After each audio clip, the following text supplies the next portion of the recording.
Então, dando sequência ao que nós estávamos desenvolvendo no vídeo anterior, estávamos estudando as bem-aventuranças, nesse propósito de conhecer melhor esse manual de instruções da nossa vida, que é o Evangelho, para que nós possamos nos situar melhor diante dessa própria vida, que é o nosso maior patrimônio imortal, né?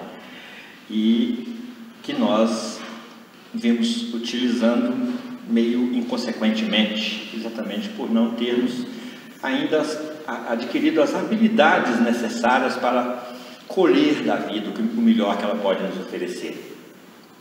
Então nós paramos na anterior, na terceira bem-aventurança, e vamos reiniciar dela.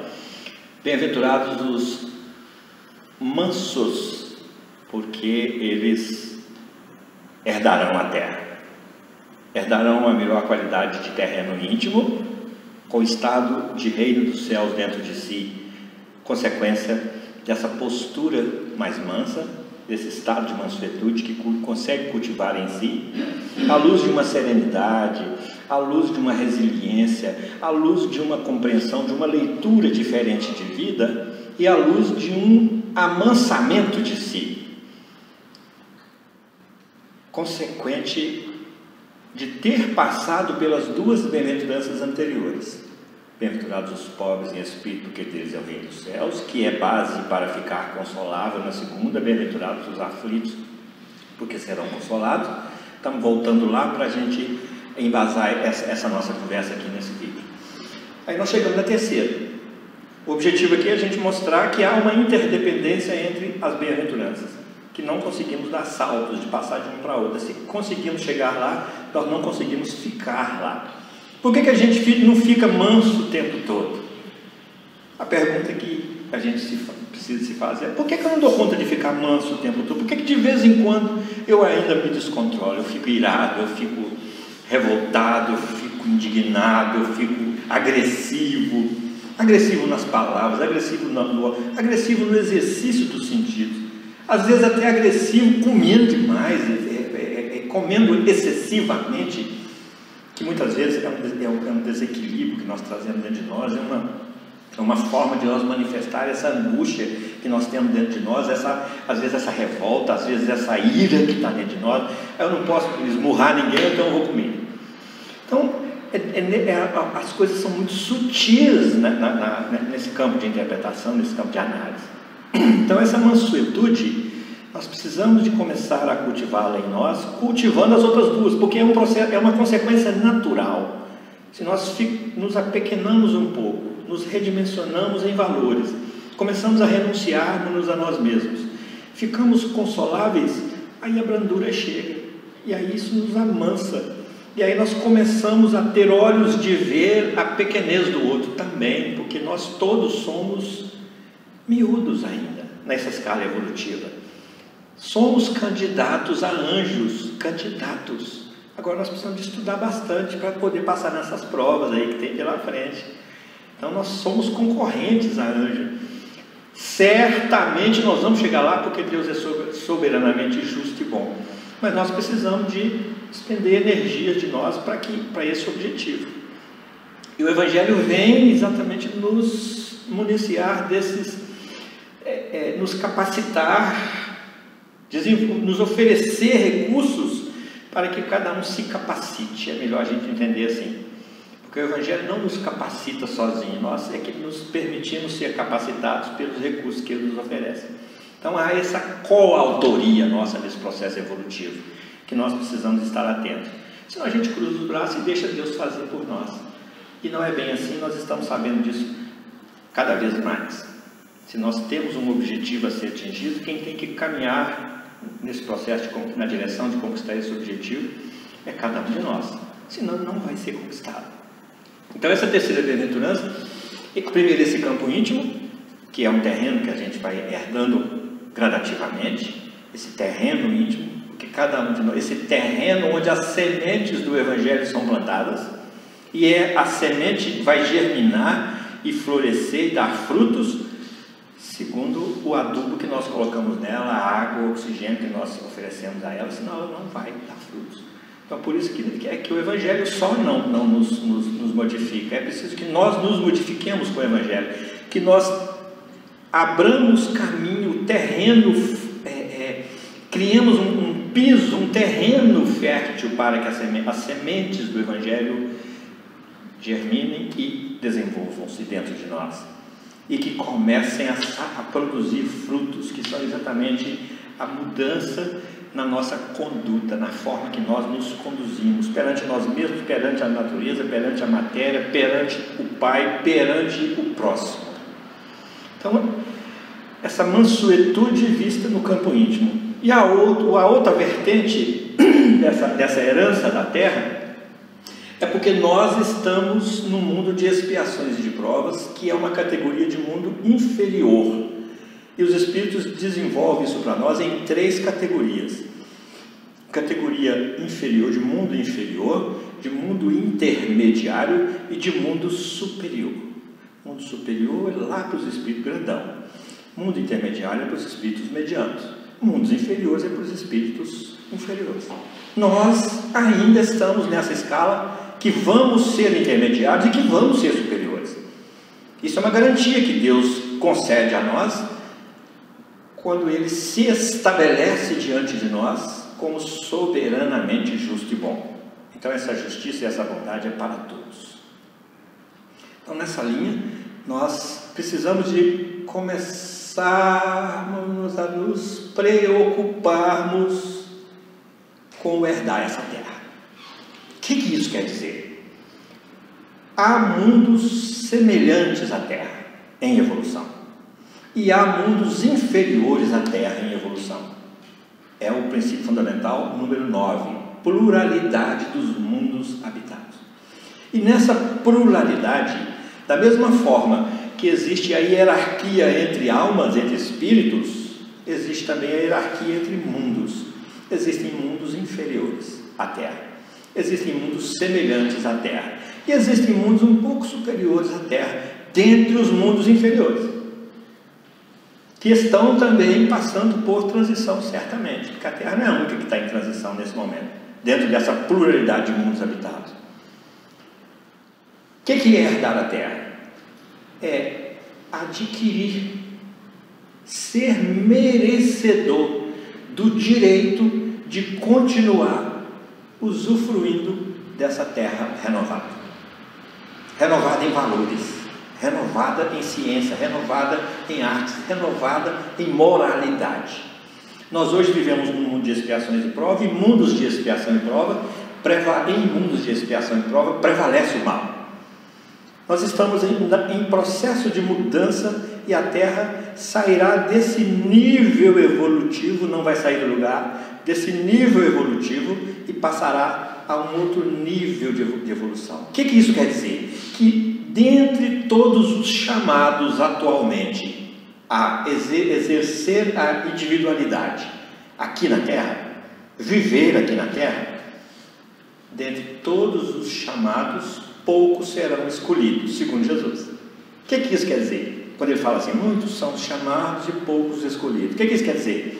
Que dentre esses 7 bilhões de almas que estão, ou 7 para 8 bilhões que estão vivendo no planeta hoje, são os chamados.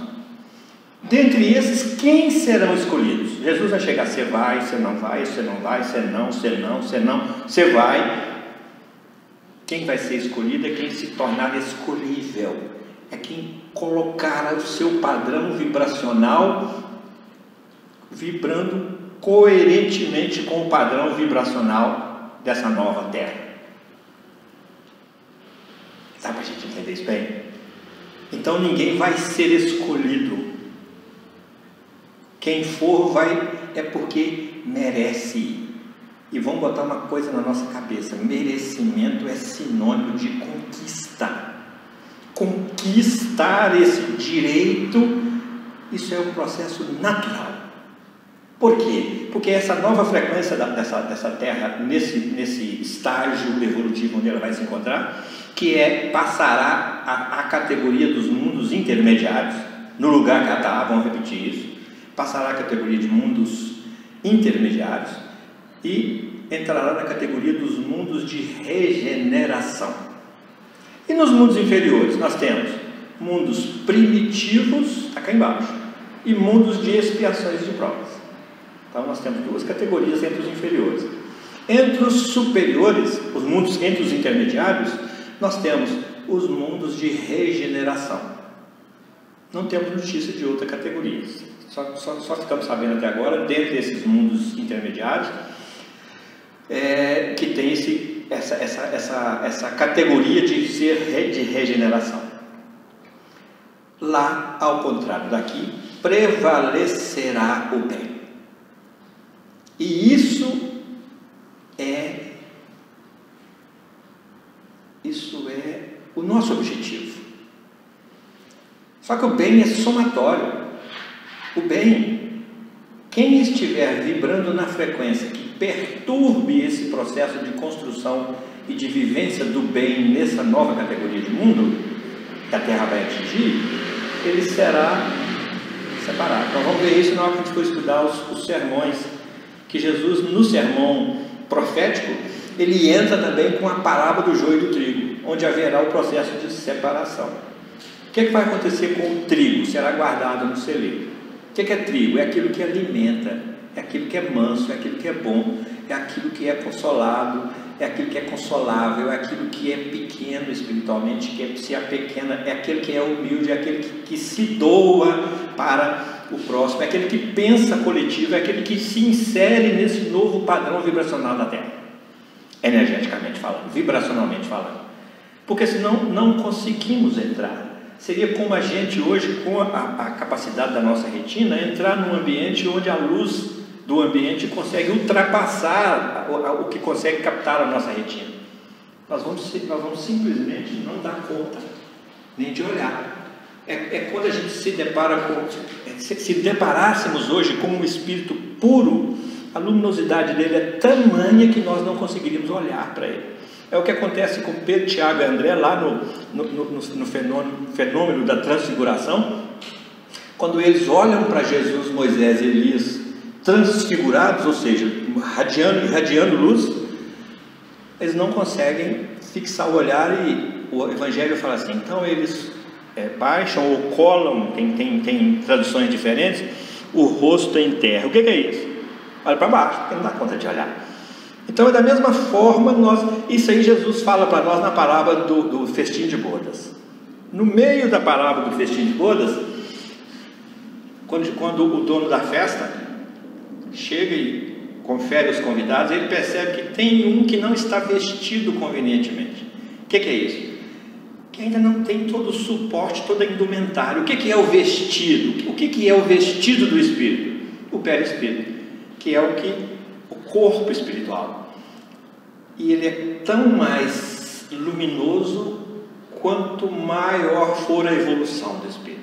Então, por ele nós vamos ser medidos. Ele vai ser o nosso cartão de ingresso lá, a nossa senha. Quando ele chegar e olhar para nós assim, falar assim, está com muito pouca luz, não dá para ficar aqui.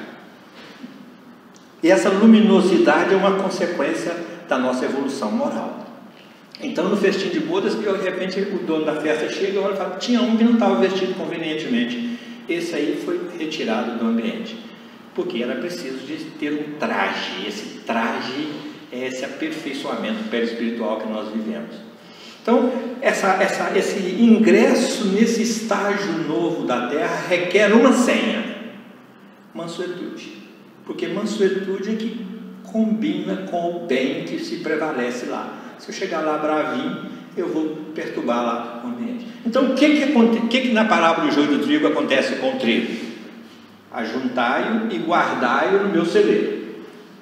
E o que acontece com o joio? Atai-o em molhos, em feixes, em molhos, e jogai-o no fogo para queimar. Que fogo é esse? É fogo do inferno? É fogo das caldeiras? É fogo? Não, é fogo consciencial. O que isso representa, essa parábola? Que a partir dessa separação, nós vamos ser ajuntados em molhos, ou seja, ajuntados por afinidades. E aí nós vamos ser naturalmente atraídos para mundos inferiores à Terra.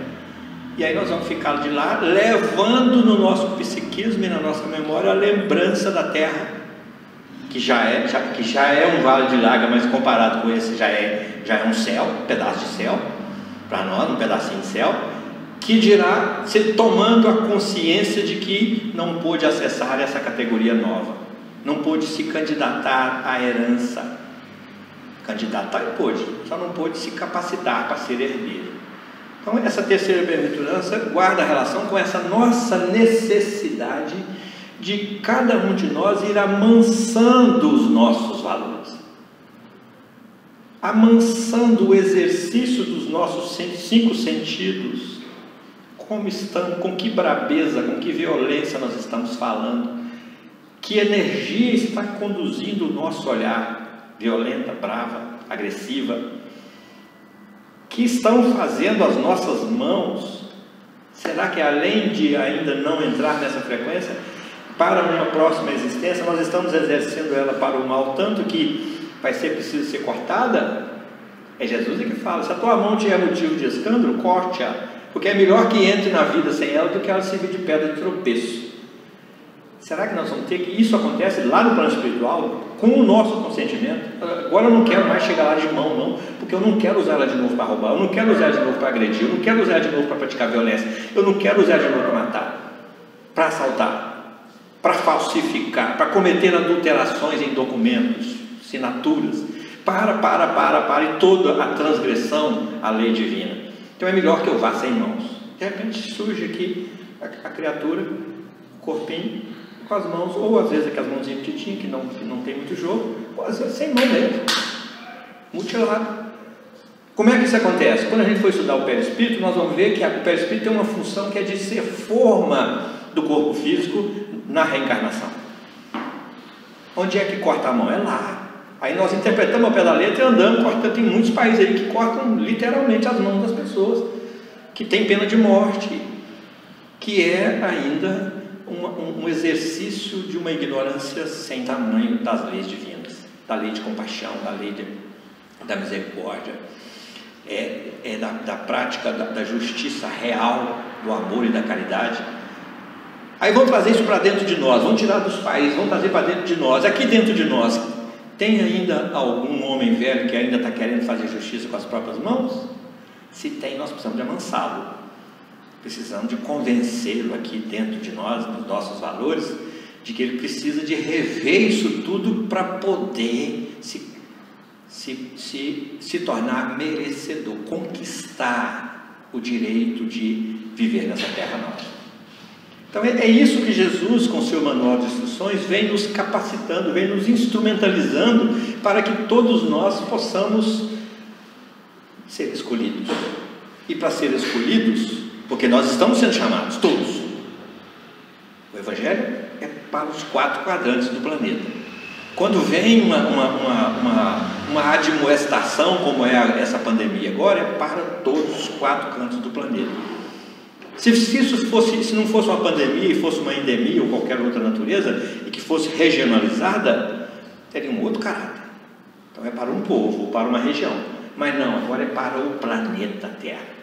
É para mexer com os nossos valores, com o nosso coração, com o nosso entendimento, para chamar cada um para se redimensionar, para descer para a primeira bem-aventurança. E a partir daí, de uma nova compreensão, de um novo pensar coletivo, começar a se amansar. E agora trazer isso para o campo das relações interpessoais, que é todo o investimento que o Cristo tem feito em nós, antes de vir como Jesus e enquanto esteve aqui como Jesus. O investimento é para nos fornecer recursos para que a gente melhore, amanse as nossas relações interpessoais. E lá no Sermão do Monte ele vem e fala assim: olha, se alguém te ofender numa face, ofereça a outra. É porque tudo na vida é dual. Tem a face do feio, ofereça o bonito. Se ele vem com a face do violento, ofereça o do manso. Se ele vem com a face da pobreza moral, espiritual, ofereça a riqueza que você já conseguiu com seu patrimônio, com seu esforço, com seu processo de conquista. Então essa leitura do Evangelho por isso Jesus é a porta e Kardec é a chave. Como é que a gente oferece isso? Isso é só num episódio, só num encontro? Nós oferecemos essa outra face nos processos múltiplos de reencarnações, nos planejamentos reencarnatórios, que muitas vezes nós chegamos aqui, é na família que estão os nossos primeiros desafios, e que lá no plano espiritual nós já programamos isso, planejamos isso, de reencontrarmos aqui para termos a oportunidade de oferecer a outra face, de contribuir também no pensar coletivo do grupo, da família, e não, ninguém de nós vai conseguir ir sozinho, se capacitar e se tornar merecedor. Quando nós chegarmos lá, nossa consciência vai perguntar assim: cadê os outros? Quem que você trouxe com você? Você veio sozinho, seu egoísta?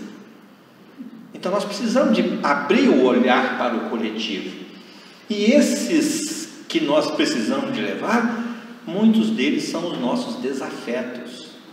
Precisamos de contribuir para que eles também possam chegar. São os nossos desafetos, que nós combinamos de receber, de oferecer a outra face. Lá do plano espiritual nós já viemos com essa determinação para nós mesmos: dessa vez eu não vou fracassar, dessa vez eu vou ser um pouco mais tolerante, menos violento, dessa vez eu vou ser um pouco menos implicante de querer defender as minhas verdades, dessa vez eu vou ser mais indulgente. O que é isso?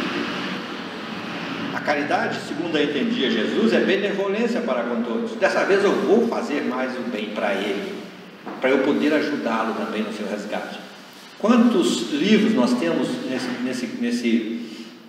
nesse universo espiritualista ou espiritual, que narram para nós algumas vindas de alguns espíritos para poder ajudar alguém a resgatar alguém, ou amparar alguém, ajudar alguém a sair daquele estágio evolutivo em que se encontra, a conseguir forças para vencer os desafios naquele estágio. Então é nessa linha que a gente começa a entender esse oferecer a outra face, é num olhar mais prolongado, tanto para frente, buscando atingir objetivos, quanto para trás, se identificando nessa cadeia de erros e acertos. Aí nós paramos de apontar o dedo. E é lá no Sermão do Monte que Jesus fala assim: por que você está olhando o cisco no olho do seu irmão e não preocupa com esse cavaco que está no seu olho? É porque muitas vezes a gente vê o defeito no outro, e hoje nós já estamos entendendo que quando a gente faz isso é que nós estamos projetando no outro aquilo que está dentro de nós.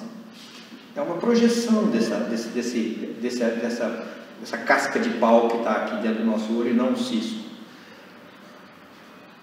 E no Sermão do Monte, Jesus nos convida a esse amansamento, quando ele fala assim: ame o seu inimigo, perdoa o seu inimigo, ame o seu inimigo. Aí, será que Jesus está falando para a gente? Ele conhece a gente, ele sabe que a gente não dá conta de amar como a gente ama um amigo.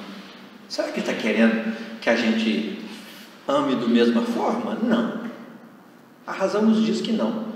Ele está querendo iniciar um processo, ele está nos propondo iniciar um processo de mutação desse sentimento e desses ciclos de ódio e de vingança e de inimizades que a gente vem perpetuando com aquele mesmo inimigo através das reencarnações. Ele está falando: dê um passo além. Qual que é a manifestação de amor ao seu inimigo? Pare de desejar-lhe o mal. Já é o primeiro passo. Qual que é o segundo passo? Comece a desejar-lhe o bem. Desejar o bem. Qual que é o terceiro passo? Saia do desejo e vai para a ação. Comece a praticar-lhe o bem. O que você der conta, mas esforce-se para isso. Conquiste essa energia dentro de você. Amance esses valores tão bravos que você tem dentro de você e comece a fazer o bem para ele. Então não é, mas você pode fazer o bem e não ter por ele a mesma energia, trocar com ele a mesma energia que você troca com seu filho, com sua esposa, com seu marido, com quem você tem mais afinidade, com a sua mãe, com seu pai, com um amigo que você tem, que muitas vezes nós temos amigos que são mais que irmãos lá fora, fora dos laços familiares. Jesus nos conhece, ele não quer pedir, ele não está pedindo para nós o que nós não damos conta ainda. Ele quer que nós saiamos da mesmice, paremos de comungar e de praticar mais do mesmo, que estabeleçamos um ponto de mutação aí em determinado momento, à luz de um entendimento novo, de um sentimento novo, e de uma postura mais mansa, porque a gente já passou pela primeira, já passou pela segunda bem-aventurança, já começamos a redimensionar os nossos valores, já começamos a abrir mão de muitos valores, de muitas verdades, de muitos sentimentos, de muitas coisas, para a gente desvaziar-se, porque a gente está cheio demais. E nesse processo de esvaziamento a gente vai ficando consolável. Então já passamos pela segunda, já ficamos consolados, já estabelecemos um padrão vibracional em nós, já estabelecemos um equilíbrio efetivo, emocional dentro de nós. Então nós já podemos exercer a mansuetude. Já é um estágio que nós conquistamos aí, com muito trabalho nessas duas bem-aventuranças iniciais. E o que Jesus quer é que nós comecemos a exercer já o que temos. Já colocamos a máscara em nós, agora vamos compartilhar com quem está necessitado de ser protegido. Já nos aquecemos, agora vamos aquecer quem está próximo de nós. Como? Compartilhando do nosso calor efetivo, calor sentimental, calor de racionalidade, de inteligência, de compartilhamento, de solidariedade. Solidariedade é uma palavra tão ampla, de um sentido tão amplo, que a gente acha que solidariedade é simplesmente socorrer o outro na hora da dificuldade. Não é só isso. Nós somos solidários com o universo inteiro, nós estamos em comunhão universal. Um único pensamento ruim que nós emitemos, violento, nós afetamos a energia do planeta, que por sua vez afeta outras energias de outros mundos, e que afeta essa energia cósmica. Aí nós vamos entrar nas egrégoras, que é a somatória dessas vibrações, desses sentimentos. E aí, como nós temos contribuído com a nossa mansuetude no seio da nossa casa, no ambiente familiar, com os nossos queridos, que nós temos simpatia por eles, que nós temos carinho por eles. Tem hora que a gente fica violento com eles também. De que será? É porque a gente ainda não sedimentou isso, essa mansuetude. Nós estamos em processo de construção. Não nos desanimemos e nem nos desesperemos. Tenhamos a consciência de que nós já fomos mais bravos. E que agora nós já estamos mais mansos. E estamos em construção. E que nós vamos chegar a essa mansuetude. E essa mansuetude, nesse momento de transição planetária, a lógica e a razão nos diz que Jesus não quer lá os santos. Ele prepara a energia desse planeta, o padrão vibracional desse planeta, na sua designação cósmica, no seu objetivo cósmico, ele prepara convenientemente com a acessibilidade nossa. Então ele não quer santos lá, ele quer, não, esse padrão vibracional já condiz com o bem que vai reinar aqui. Ele já tem um esforço dentro de si. Se a gente for esperar santo, não vai. Muitos o chamaram, nenhum foi excluído. A fala de Jesus vai ser diferente. Porque dentre todos esses que estão em exercício, muitos estão vibrando literalmente na ausência do moral. Como definição, moral é a regra do bem proceder. Então estão vibrando na ausência da moral. Então esse, verdadeiramente, quem estiver vibrando nessa frequência, certamente terá que esperar um pouco mais. Essa Terra vai ficar quanto tempo nesse padrão vibracional? Então quem não for agora não vai mais? Vai. A lei de progresso é contínua. Daqui a pouco, quem bater na trave para ele não chegar lá agora, quem pendurar lá e não conseguir fixar e escorregar, é só ele falar, nossa, deixa eu me esforçar mais, que daqui a pouco está lá. Desencarna onde ele está, reencarna lá. É dessa forma que nós vamos chegando, tendo a oportunidade de vivenciar esses mundos, essas categorias de vibração, passando pela terceira bem-aventurança. E se nós estamos cultivando continuamente a humildade? Se alguém, o seu Honório Abreu, não sei se alguém o conheceu aqui, ele num estudo uma vez trouxe uma expressão que ficou gravada. Ele falou assim, a humildade é uma virtude tão sutil, tão fugidia, que na hora que a gente fala que a conseguiu, acabou de perdê-la. Olha a sutileza disso. Ela não faz alarde, ela é base da mansuetude, base da consolação. Então essa humildade já está sendo trabalhada. Essa consolação já está sendo buscada, o terreno já está sendo preparado para ela. Essa mansuetude já está aflorando no íntimo da criatura. Então ela já pode ascender. Por quê? Porque esses valores serão valores que contribuirão com o bem durante lá.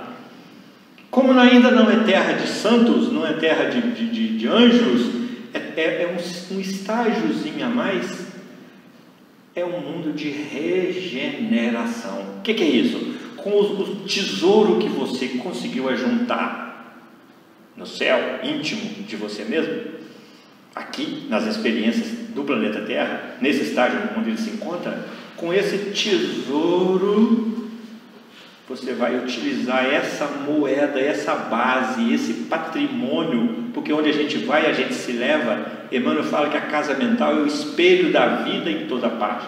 Como é que nós vamos chegar lá? Do jeitinho que nós somos.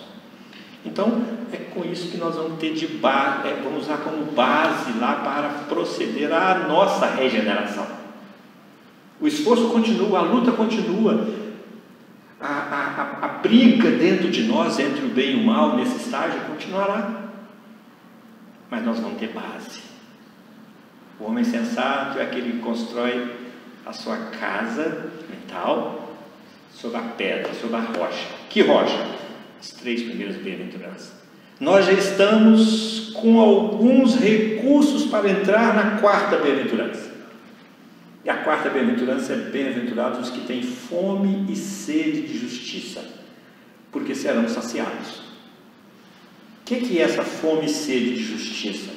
E o que é esse serão saciados? Fome e sede de justiça é justiça humana? É justiça do Senado, do Congresso, da Assembleia? É justiça por melhores leis aqui na Terra?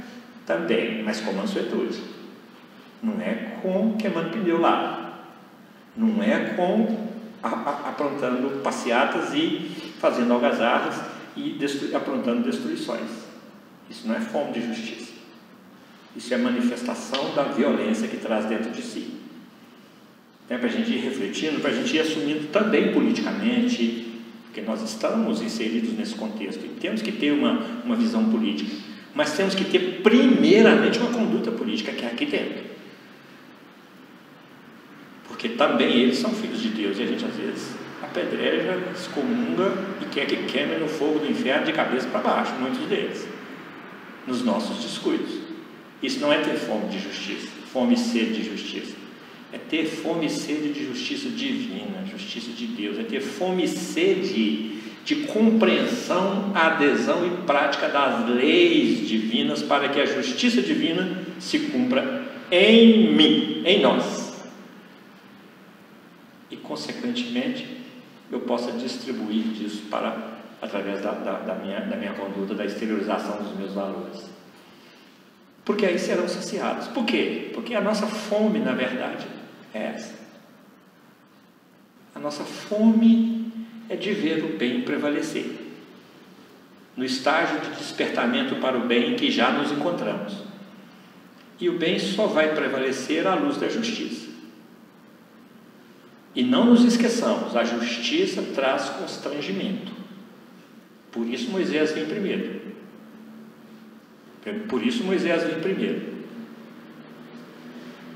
Moisés vem trazendo a justiça, o conceito de justiça, para que nós o assimilássemos e nos constrangêssemos com ele.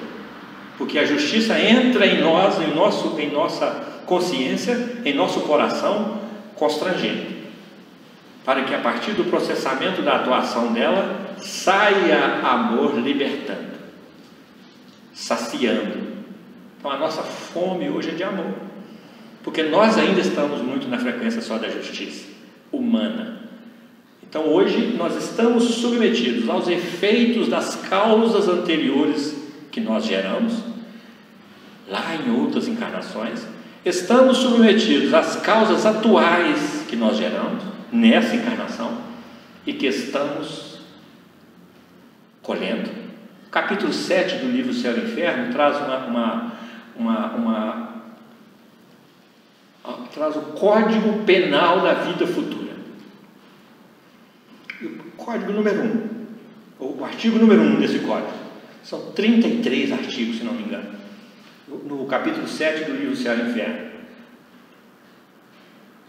Artigo número 1: cada um receberá de acordo com o que merece, com o que fez por merecer. Cada um colherá de acordo com o que plantou. Ou seja, o Espiritismo não vem inventar nada, é lei de causa e efeito. O Espiritismo não vem inventar nada, o Espiritismo vem simplesmente clarear esse entendimento para nós. Vamos pegar esse um artigo e vamos trazer para a nossa vida real. Por que nós estamos tendo ainda fome e sede de justiça? Porque ainda estamos com fome de alguma coisa. A vida está tudo bem, mas está esquisito, tem um trem que está faltando. Porque temos fome de algo que ainda não nos satisfaz. No nosso próximo encontro, semana que vem, nós vamos começar daqui.